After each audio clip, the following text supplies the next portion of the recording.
A minha história começou marcante quando eu queria ter um pai.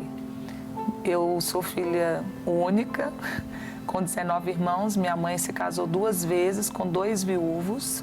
O primeiro tinha 12 filhos, eu nasci, ela tinha 25 anos, ele tinha 63 anos.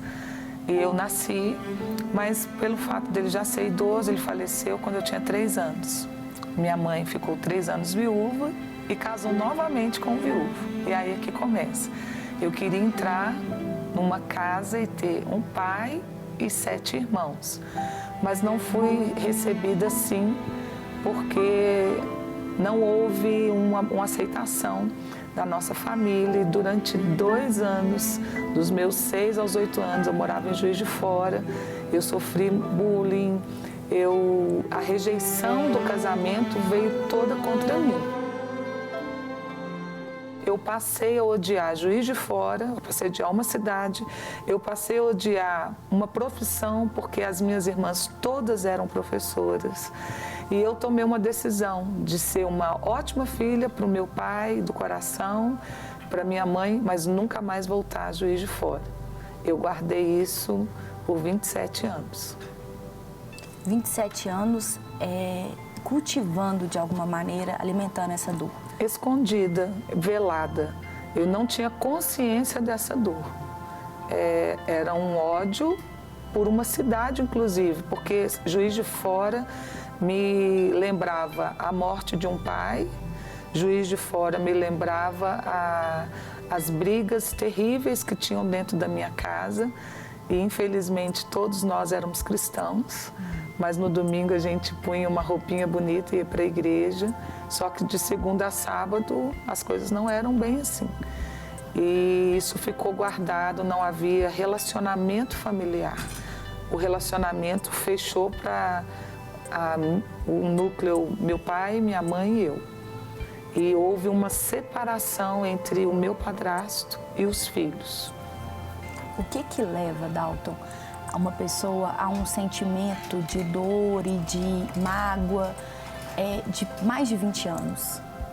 Na verdade, é aquilo que eu sempre falo, as coisas elas vão começando desde a infância e vão somando, né? Você vê que ela não tinha consciência disso, mas você vê que, como são acontecimentos muito novos, ela perde a mãe com o pai com 3 anos. Então, quer dizer, ela teve uma perda, mas ela não soube significar aquela perda como uma criança de 3 anos não sabe fazer. 6 anos depois, a mãe dela casa, ela vai para uma outra casa, para um outro lugar, mas esses irmãos, obviamente, já não entendem, né? Principalmente os mais novos que estiverem ali, já não entendem esse tipo de coisa.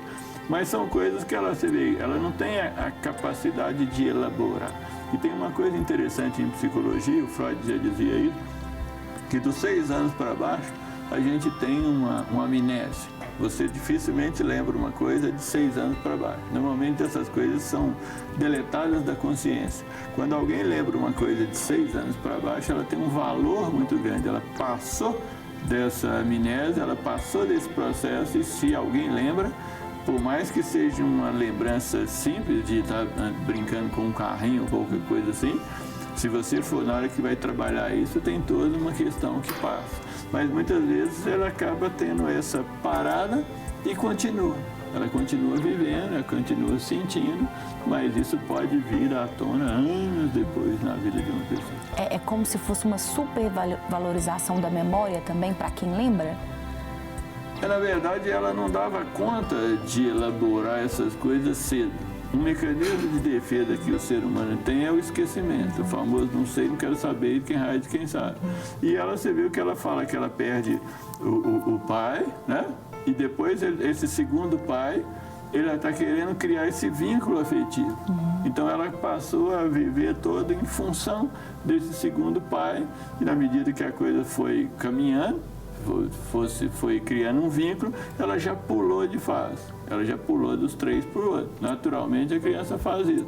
E mais para frente, ela tem todo um processo que vai desencadear lá na frente. Mas você vê que essas coisas podem passar. E o ser humano deleta muito da consciência aquilo que ele não dá conta de lidar. Só mais tarde elas acabam aparecendo. do seu nascimento, Lídia, até os 3 anos, que foi a perda do seu pai, depois até os 6, do novo casamento da sua mãe, qual que é a lembrança que você tem desse período, desses 6 primeiros anos de vida? A morte é nítida, meu pai era muito amoroso, e o novo casamento. E uma palavra, né? Quando a gente precisa voltar e rever isso, que às vezes as pessoas têm dificuldade, porque é uma dor para uma criança. A criança não sabe se defender. É uma dor, para aquilo que para nós é muito simples, para uma criança não é. Para a criança é um abandono. Sim, e a criança não tem aquela noção de que o pai morre. Não. Ele simplesmente foi embora. Ele a minha mãe conta que eu aguei, é um termo usado em Minas, né? Ela fala que eu aguei, meu cabelo caiu, houve um sentimento muito grande. Mas é um sentimento de perda que a criança não tem a elaboração dele. E ela fica como se o pai foi embora. E normalmente a criança pequena, ela sempre culpa a si mesma. Se o pai foi embora, logo a culpa é sua. Porque a criança muitas vezes traz isso, né, para dentro dela. Ela não consegue entender essas coisas, ela traz para dentro dela. Uma coisa que me marcou foi quando o meu padrasto falou, ela não é minha filha, ela é enteada. Isso foi uma coisa que doeu, porque eu queria um pai. Eu queria um pai e ele falou que não era meu pai. Falou para os outros filhos? Ele falou para mim, naquelas não, quem é essa? Essa é minha enteada. Enteada era uma palavra que eu não sabia. Eu só fui descobrir isso muito depois. E eu posso falar para você como que Deus realmente nos protege. Eu não sei se eu estaria aqui, eu não sei como seria o meu comportamento se eu não estivesse com Deus. E Deus cuida desde pequeno. Sim, porque Ele é o Pai, né? E a palavra filho, filha, é uma coisa que você, desde que você nasce, né?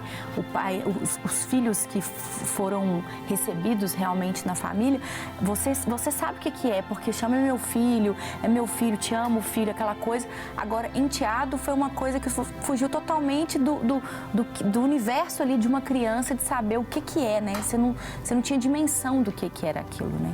Não, e também de não ser recebida pelas minhas irmãs. Existia uma relação de amor que não era correspondida. Então, isso foram marcas que ficaram e que, para você ter uma noção, eu falava, eu jamais quero ser professora, porque eu atribuía a função professora à maldade, né? E eu não quero que, né, eu tenho até medo, porque isso foi algo tão resolvido, foi confessado, foi conversado. E eu hoje sou pedagoga, né? Eu acabei sendo professora, foi superado também nisso. É quando há o processo da cura, você ressignifica o valor que você dava à cidade, às pessoas, à profissão. Eu queria que você falasse um pouquinho, doutor Lucas, pra gente, por favor. Ela falou sobre o aguá, né? Que aqui em Minas realmente é muito conhecido esse termo, e eu também sou do interior de Minas, então realmente a gente sabe que é uma coisa física, né? O aguá é uma manifestação física mesmo. No caso da Lídia, a perda de cabelo, pode ter tido mais algum outro sintoma. Isso são sintomas que acontecem num caso de abandono, por exemplo? Sim. Você tinha quantos anos na época? 3 anos. 3 anos? Então, porque os sintomas da criança, eles se manifestam muito diferente, né? A criança é muito reativa ao ambiente. Muitas vezes, se o ambiente está organizado, a criança ela se organiza com mais facilidade. Se o ambiente está desorganizado, ela se desorganiza. Então, ele estava totalmente desorganizado, né? Não sei quem é meu pai, né? Não sei, vai para a escola, todo mundo, as criancinhas todas têm um pai, né? Tem o dia dos pais, tem aquela coisa toda, e a criança não tem um pai, não entende aquela confusão, né? Meu pai era aquele ou é esse de agora, né? O que está acontecendo? E a criança manifesta muito fisicamente ou com aqueles sintomas, a gente chama de disruptivo, né? A criança começa a ficar agitada, começa a ficar agressiva, né? Tem a fase normal, que ela faz isso, que ela confronta, que ela testa o adulto, mas fica aquela coisa muito maior, né? Fica muito mais sintomática, fica mais triste, mais calada, às vezes não quer ir para a escola, né? Repudia coisas que não precisava repudiar, né? Aqueles atos de rebeldia que passam ali do que a gente espera para a criança.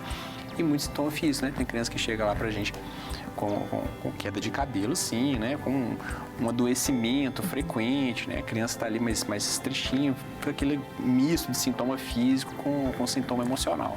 Alergias, doenças de pele, são comuns também? São comuns. Na criança fica tudo muito misturado, né? Fica tudo... É tudo a flor da pele. Tudo, literalmente. É a flor da pele. Literalmente.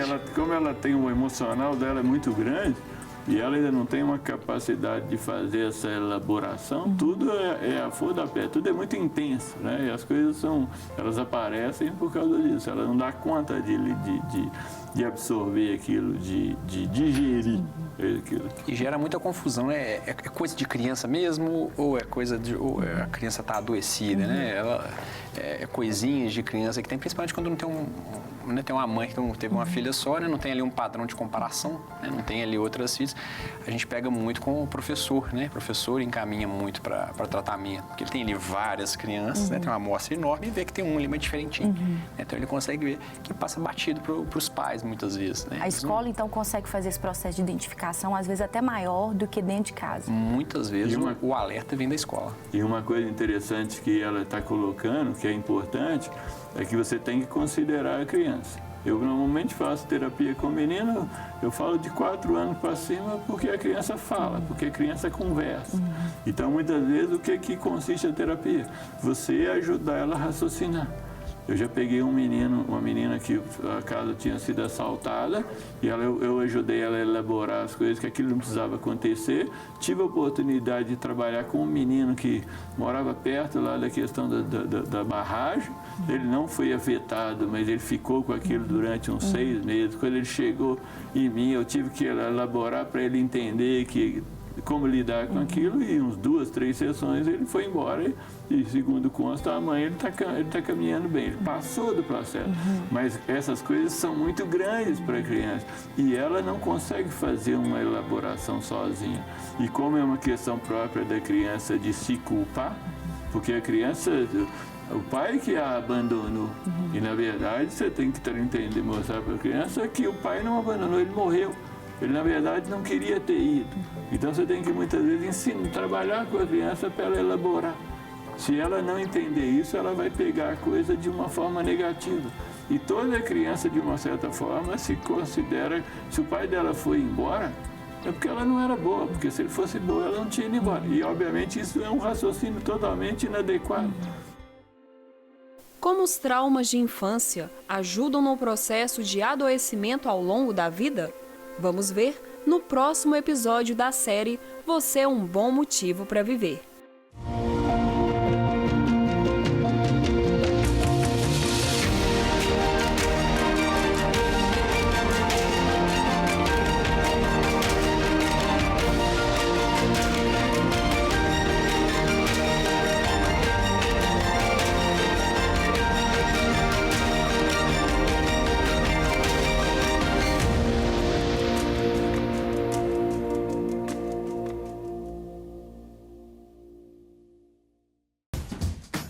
Não quer ficar um segundo por fora da nossa programação?